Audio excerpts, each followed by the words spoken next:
Hi, I'm Max Davie. This is a Dice Tower review. This is Dirty Squad.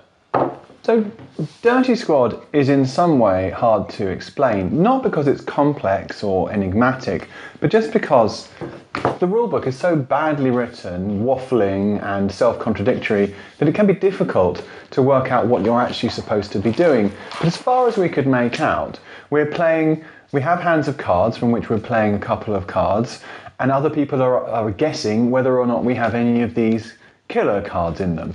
If we don't have killer cards and someone's called our bluff, then we get a reward in terms of these coins.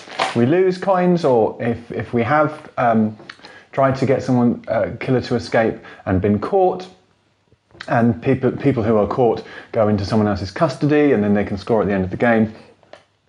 And that's sort of Sheriff of Nottingham without the interesting bits, I guess.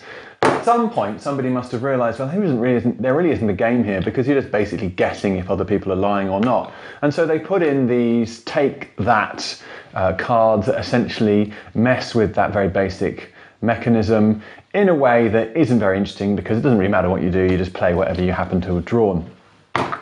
And that's it. Now, at the end of the game, you find out who has allowed most killers to escape, and that person is the winner. Now, if that theme gives you a little bit of unease, I'll get back to you. You know, when you play games and sometimes you think, this is someone's passion project, their whole soul is poured into this box, and even if there are flaws, you overlook them.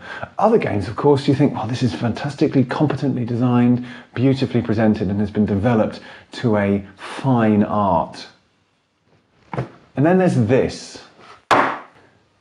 You've guessed by now, this is a terrible game. This has been cobbled together from mechanisms borrowed from other games, possibly a little bit of coup, a lot of Sheriff of Nottingham, and some poor Take That games, all popped in together.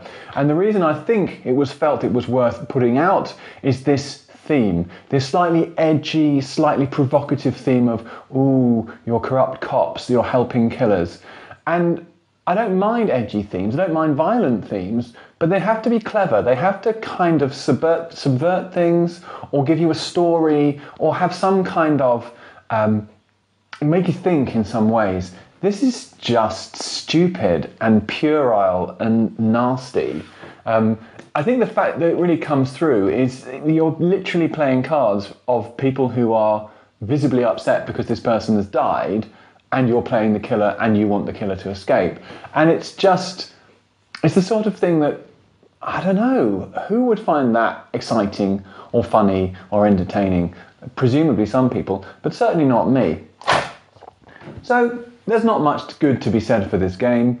I can't give it really any score. I suppose I could give it a 1, because the card stock is of reasonable quality, except that makes it harder to burn. That's Dirty Squad.